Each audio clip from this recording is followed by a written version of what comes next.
said that we're going to put a cue ball on our club. Now that cue ball is mounted with a bolt that goes perpendicular to the club face and dead center, of course, in the sweet spot. And then the bolt hole for the cue ball is also dead center. And you put the cue ball on, and you slip the bolt through, put a washer and nut on, and tighten it up good and tight.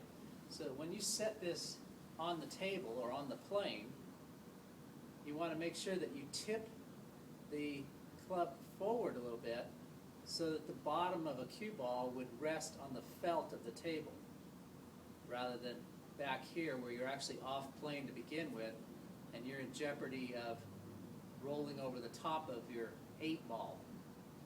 Got some 8 balls set up here, and we'll roll a couple for you. Let's just do a little 30-yard roll, and we'll do 40.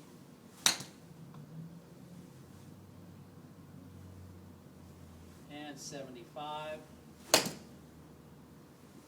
Okay, so you can hear a nice solid sound that a cue ball up against the 8-ball would make. Pardon me. Now what I want to show you is how to get this up closer to the body. All right, we're going to do that by mounting another ball on the butt of the club. So let's use a red ball so we can distinguish all these colors here. We're going to take and we're going to drill a hole through the red ball. We're going to put an extender in the end of the grip here and slip the red ball over the extension. Now if I don't pin that on, if my club gets upside down, of course the red ball drops on the floor here. Okay, so I want to make sure I put that red ball on, and then what I'm going to do is I'm going to drill another hole through the red ball that's parallel to the bolt hole on the club face. Okay, so same side through, and then let's pin that and keep that red ball from falling off. Okay, then we're going to take this blue ball and we're going to set it on the plane that the red ball is sitting on, about 3 to 4 inches ahead of the red ball. So now I'm going to set up my cue ball 8-ball on the tabletop, but up here on this plane, the blue ball is across from the red ball. So now instead of thinking about cue roll 8, I'm going to think about red, roll blue. And what that's done is it's put it more into my core and stabilized my swing.